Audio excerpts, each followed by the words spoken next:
शक्तियाल रुकन assembly doctor M Sanjay Kumar ने आज रायकल का दौरा किया और मकामी सियासी कायदीन के साथ रायकल में मौजूद तालाबों का मुआयना किया, जो बारिश की वजह से ज़ेर आब होकर काफ़ी पानी बह रहा है। इन्होंने जगत्याल हल्का असेंबली के आवाम से कहा कि वो शदीद बारिश के दौरान चौकस रहें, अगर ज़रूरत पड़ने पर ही बाहर निकले, बहती हुई नदियों, मोड़ों और सड़कों को अबूर करने की कोशिश ना करें। एमएलए ने कहा, अगर कोई हंगामी सूरत हाल हो तो फ़ौरन अहकाम को तवज्जो दिलाएं और जो पुराने मकानात में रहने वालों को पिछले 3 दिनों से हो रही बारिश की वजह से मकान गिरने का खतरा है, इसलिए अगर वो हुक्काम की तवज्जो में दिलाते हुए इन्हें गाँव, मंडल, कम्युनिटी हॉल, सरकारी स्कूलों में रखा जाएगा और इन जगहों पर खाने और रिहाइश की सहूलत फराहम की जाएगी। జగిత్యాల నియోజకవర్గ పరిధిలో చాలా చోట్ల కూడా అతి భారీ వర్షాలు పడడం జరిగింది. దాని వలన జగిత్యాల పట్టణంలోని మోతే చెరువు నుంచి వచ్చే నీళ్లు అటు మోతే రోడ్ కావచ్చు, గొల్లపల్లి రోడ్ కావచ్చు, అనంతరం రోడ్డు, చెలిగల వద్ద, సింగారావుపేట్, ఇటిక్యాల ఈ ప్రాంతాలలో రహదారులు రాకపోకలకు కూడా ఇబ్బంది జరుగుతూ ఉన్నది. మరి ఈరోజు రాయకల్ పట్టణానికి వచ్చినాం. ఇక్కడ గతంలో పోయిన సంవత్సరం నీళ్ళని ఇళ్లలోకి వచ్చి చాలా ఇబ్బంది పడ్డారు. రోడ్ అంతా కట్ అయిందే. ఇప్పుడే గౌరవ మున్సిపల్ చైర్మన్ గారు, మాజీ కేడీసీసీ డైరెక్టర్, సీనియర్ కాంగ్రెస్ నాయకులు రవీందర్ రెడ్డి గారు, కోఆప్షన్ మెంబర్ సీనియర్ నాయకులు మహేందర్ బాబు గారు, మేమందరం కూడా వచ్చి ఇక్కడ చూడటం జరిగింది, పరిశీలించడం. పొద్దున మోతకు కూడా వెళ్ళి అక్కడ కూడా పరిశీలించడం జరిగింది. ఆర్డీఓ గారిని, తహసీల్దార్లను, కమిషనర్లను, పోలీస్ డిపార్ట్మెంట్ ఎక్కడికక్కడ అప్రమత్తంగా ఉండాలని చెప్పడం జరిగింది. దాంతో పాటుగా నీటి పారుదల శాఖ ఇంజనీర్ నారాయణ రెడ్డి గారితో, నారాయణ సార్ తోటి, వారితో కూడా మాట్లాడినాం. మరి ఇప్పుడున్న పరిస్థితులలో పూర్తి స్థాయిలో అదుపులో ఉంది. భగవంతుని దయ వల్ల ఈరోజు వర్షం కూడా ఆగింది. రేపటి నుంచి ఇంకా మన దగ్గర తగ్గుతాయని చెప్పి వాతావరణ శాఖ చెప్తా ఉన్నారు. పైనుండి ఎప్పుడెప్పుడు నిండుతా అనే మన ఎస్ఆర్ఎస్పి ప్రాజెక్టు ఒక్క రోజులో నిండే పరిస్థితి ఉన్నది. కాబట్టి ఆల్రెడీ కొంత గేట్లు కాబట్టి గోదావరిలోకి నీళ్ళు వదులుతున్నారు.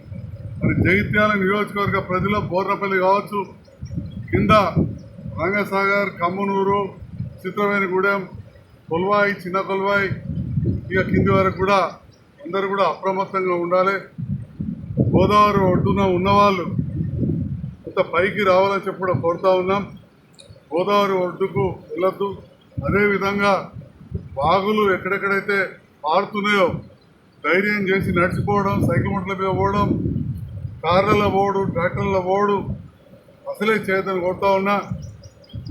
జగిత్యాల పట్టణం విస్తరిస్తున్న సందర్భంలో జగిత్యాల అవతల గోవిందపల్లి దాటి మోతే శివార్లో ఇల్లు కట్టుకున్నారు. వాళ్ళకు కొన్ని ఇబ్బందులు అవుతున్నాయి. కౌన్సిలర్ గారితో, మున్సిపల్ కమిషనర్తో మాట్లాడినాం. ఈరోజు నేను కూడా అక్కడికి వెళ్తా. రాకపోకలు బంద్ అయినాయి. ఎవరైనా కానీ దయచేసి అనవసరంగా బాగు దాటే ప్రయత్నం చేయొద్దు, ప్రాణాలకు ముప్పు తెచ్చుకోవద్దు. అత్యవసర వస్తువులు అదే విధంగా నేను ప్రభుత్వ అధికారులు, ప్రజాప్రతినిధులతో సమన్వయం చేసి పంపిస్తామని చెప్పి కూడా ఈ సందర్భంగా తెలియజేస్తూ ఉన్నాం. ఎక్కడైనా అలాంటివి ఉంటే సంబంధిత తహసీల్దార్ గారికి, పోలీస్ ఎస్ఐలకు, సిఐకి, అదేవిధంగా మున్సిపల్ కమిషనర్ గారికి, అవసరమైతే ఆర్డీఓ గారికి కూడా తెలియజేయాల్సిందిగా ఆ ప్రాంత ప్రజలు కోరుతూ ఉన్నా. ఇంకా ఇబ్బంది అయితే కూడా నాకు ఫోన్ చేసినా కానీ నేను అధికారులకు తెలియజేస్తా. అందుబాటులోనే ఉన్నా నేను జగిత్యాలనే. మరి రాష్ట్ర వ్యాప్తంగా కూడా గౌరవ ముఖ్యమంత్రి గారు మొన్నటి నుంచే ఆదేశాలు జారీ చేశారు. స్కూళ్ళల్లో కూడా పిల్లలను పంపొద్దని చెప్పారు. ప్రైవేట్ పాఠశాలల వారు కూడా ఎక్కడ కూడా నిబంధనలు ఉల్లంఘించద్దు. తల్లిదండ్రులు కూడా పిల్లలను బయటకు వెళ్ళనివ్వద్దు.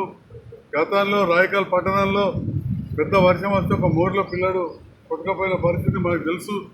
కాబట్టి పిల్లలను ఇళ్ళ నుంచి బయటకు వెళ్ళకుండా కూడా చూసుకోవాల్సిన బాధ్యత ఉంది అని కూడా తెలియజేస్తున్నాం. ఏదైనా పాత ఇళ్లలో ఉన్నవాళ్ళు, ఇక్కడ చాలా రోజుల నుంచి వర్షాలు పడుతున్నాయి కాబట్టి నాని ఇల్లు కూలిపోయే పరిస్థితి ఉంది. కాబట్టి మరి వారి బంధువులు మిత్రులు ఉంటే అక్కడికి కానీ ఎక్కడ ఆవాసం లేకపోతే ప్రభుత్వ అధికారులకు చెప్తే తప్పకుండా వాళ్ళకు షెల్టర్ స్కూళ్ళల్లో కానీ మన కమ్యూనిటీ హాల్లో ఏర్పాటు చేసి భోజన సదుపాయం కూడా ఏర్పాటు చేస్తారు. నేను కూడా అందుబాటులో ఉంటా. ఏదైనా ఉంటే నా సేవలు కూడా ఇటువంటి అవసరం వినియోగించుకోవాలని కోరుతూ పాత్రికేయ మిత్రులను ప్రత్యేకంగా కోరుతా ఉన్నా.